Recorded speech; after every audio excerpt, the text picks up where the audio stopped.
गया के गांधी मैदान में चिराग पासवान ने कहा कि 75 साल के बाद भी जब देश के तमाम प्रदेश एक साथ आजाद हुए थे तब भी हमारी मूलभूत जरूरतें सबसे बड़ी समस्या बनी हुई थी। दिल्ली बॉम्बे जैसे शहर चमकते गए लेकिन बिहार आज भी पिछड़े राज्यों में है।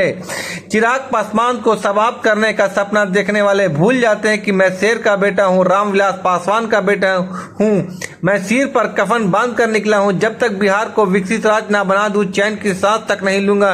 बिहार की जनता ने लगातार 15 सालों तक राजद और उनके नेताओं पर विश्वास किया, लेकिन बदले में उन्होंने बिहार को जात पात धर्म मजहब में बांट कर रखा। हमारे साथ विश्वासघात किया है।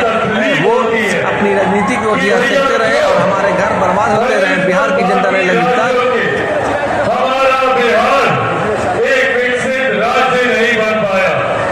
क्यों आज भी छोटी छोटी मूलभूत जरूरतें हम लोगों के लिए सबसे बड़ी समस्या बना हुआ है।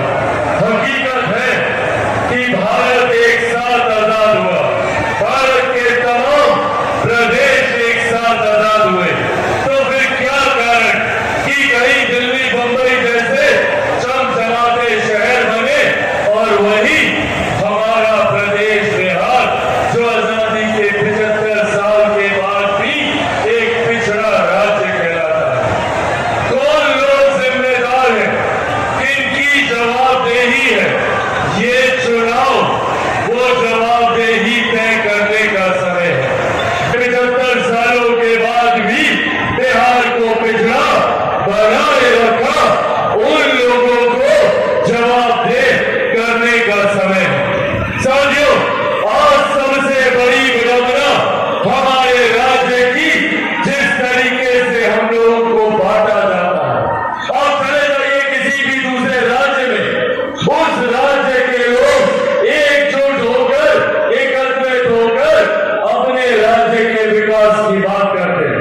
पर दिक्कत ये कि हमारे राज्य में कई ऐसे राजनीतिक दल और कई ऐसे राजनेता हैं जो हमें सिर्फ जात पात धर्म मजहब में बांटने की राजनीति करते हैं। हमें बांटकर वो अपनी राजनीतिक रोटियां सेकने का काम करते हैं। बिहार की एक पुरानी पार्टी जिसको लंबे समय तक 15 साल तक मौका दिया बिहार की सत्ता में काबिज होने का, बिहार की जनता ने लगातार 15 साल तक राष्ट्रीय जनता दल उनके नेताओं पर विश्वास किया, पर बदले में उन्होंने क्या किया? बदले में हमें सिर्फ जात पात धर्म मजहब में बांटने का काम किया। वो बांटते गए, हम बढ़ते गए, वो अपनी राजनीतिक रोटियां सेकते गए और हमारे घर बर्बाद होते गए। आज कितने घर से वो हमें जातीयता और सांप्रदायिकता में बांटकर अपनी राजनीतिक रोटी सेकने का काम करते हैं। क्या कहते हैं राष्ट्रीय जनता दल वाले कि हमारा MY समीकरण है। क्या है भैया MY समीकरण? सांप्रदायिक